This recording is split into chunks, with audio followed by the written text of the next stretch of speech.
Hello student, welcome to my YouTube channel excellent success group. तो student, आज हम discuss करेंगे क्लास 6 में चैप्टर 12 अनुपात और समानुपात की प्रश्नावली 12.3। क्वेश्चन नंबर 3 दे रखा है, यदि पिछले 3 दिन में 276 मिलीमीटर वर्षा होती है तो एक सप्ताह यानी कि 7 दिन में कितनी सेंटीमीटर में वर्षा होगी। देखो, हमें देख इसमें रखा है मिलीमीटर में 3 दिनों की वर्षा को, और पूछा 7 दिनों की वर्षा सेंटीमीटर में कितनी होगी। यह मानते हुए कि वर्षा उसी गति से हो रही है। हमें ये एज्यूम किया गया है कि बारिश जैसे मान लो आज 10 सेंटीमीटर हुई है तो कल भी 10 सेंटीमीटर ही होगी, अगले दिन भी 10 सेंटीमीटर होगी। यानी बारिश होने का जो दर है वो एक समान मान लिया गया है। वैसे होती तो नहीं है, वैसे मान लिया गया इस क्वेश्चन के अंदर।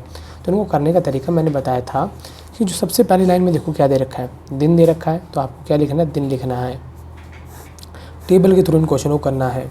अगला क्या दे रखा है, वर्षा दे रखी है, तो यहाँ लिखोगे वर्षा किस में है, मिलीमीटर में। ठीक, यहाँ 3 दिन में बारिश हुई 276 मिलीमीटर। बताना एक हफ्ते में 7 दिन में कितनी बारिश होगी, मालूम नहीं है, एक्स मान लिया। माना 7 दिन में वर्षा होगी, कितनी मान लिया, एक्स मिलीमीटर माना है, क्योंकि यहाँ पर मैंने मिलीमीटर रखे चला है। सेंटीमीटर में तो आखिरी में हम उसको कन्वर्ट कर लेंगे। तो जो रेशो इनका होगा वही रेशो इनका होगा, क्योंकि बारिश होने की जो दर है वो एक समान है, यानी इन दोनों का अनुपात जो होगा वो एक समान होगा। तो मैंने इन दोनों को यहाँ पे रख दिया है।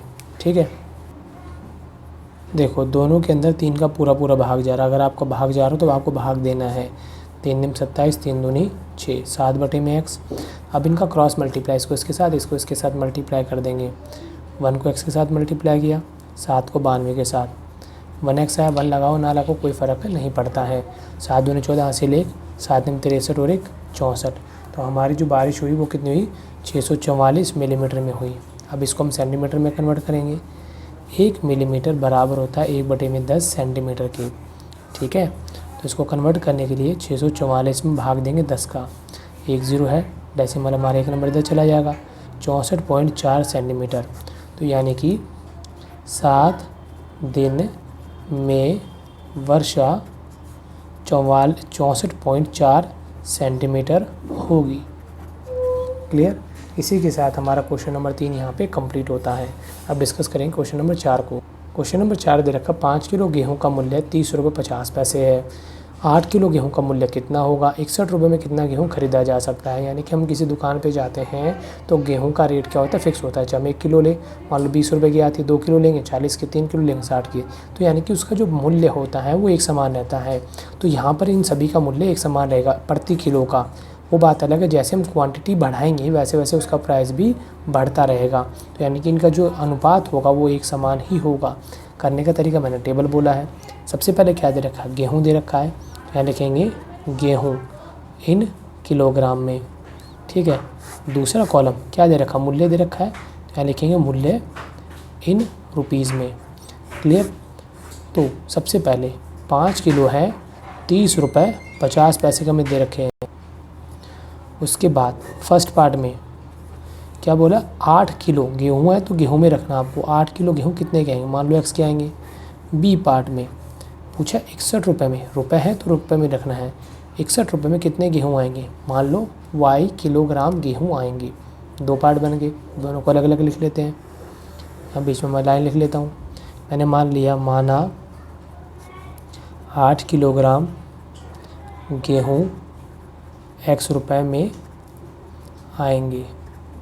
ठीक है, इसको भूल जाओ, फिलहाल हम इन दोनों को देखेंगे। इन दोनों का रेशो को हम एक साथ रखेंगे, 30.50 और यहाँ पे 8/x। सबसे पहले इनकी डेसिमल को हम हटा लेते हैं। डेसिमल की बाद में 2 नंबर है तो ऊपर जाएंगी 2 0। ठीक है, 1 0 से 1 0 कैंसिल आउट हो गया। 5 गुणा में 10, यहाँ पे 305 आया, 8/x। दोनों में देखो 5 का भाग जा रहा है। 5 दूनी 10, 5 का 30, 5 का 5, ये आ गया। 5 गुणा में 2 बटे में 61, 8/x आए निकल गए। ठीक, जो काम हमने इसमें किया वही काम सेम टू सेम इसमें भी करेंगे। मैं साथ के साथ आपको करके दिखा देता हूँ ताकि आपको कन्फ्यूज़न ना हो। मान लिया, माना 61 रुपये में गेहूँ वाई किलोग्राम गेहूँ आएंगे।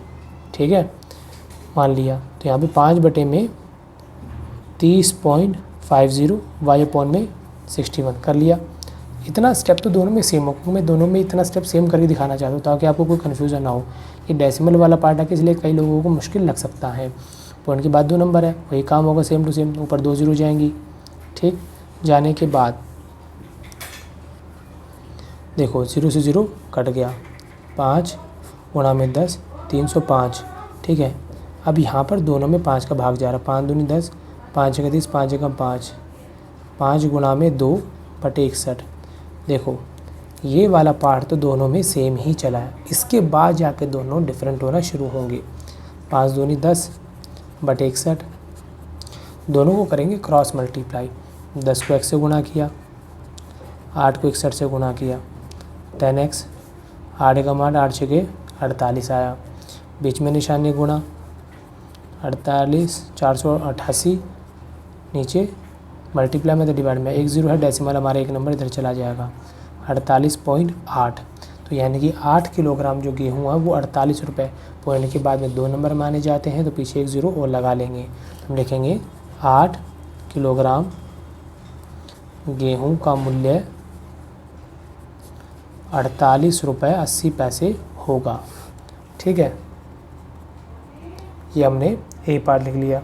बी पार्ट देखो ज़रा, 5 दूनी 10 बटे 61, क्रॉस मल्टीप्लाई, इसको इसके साथ, इसको इसके साथ, 61 गुणा में वाई, 10 गुणा में 61, 10 गुणा में 61, मल्टीप्लाई में डिवाइड में आ गया, इसे कट गया, तो वाई की वैल्यू कितनी निकल गई आगे, 10 निकल गया आगे।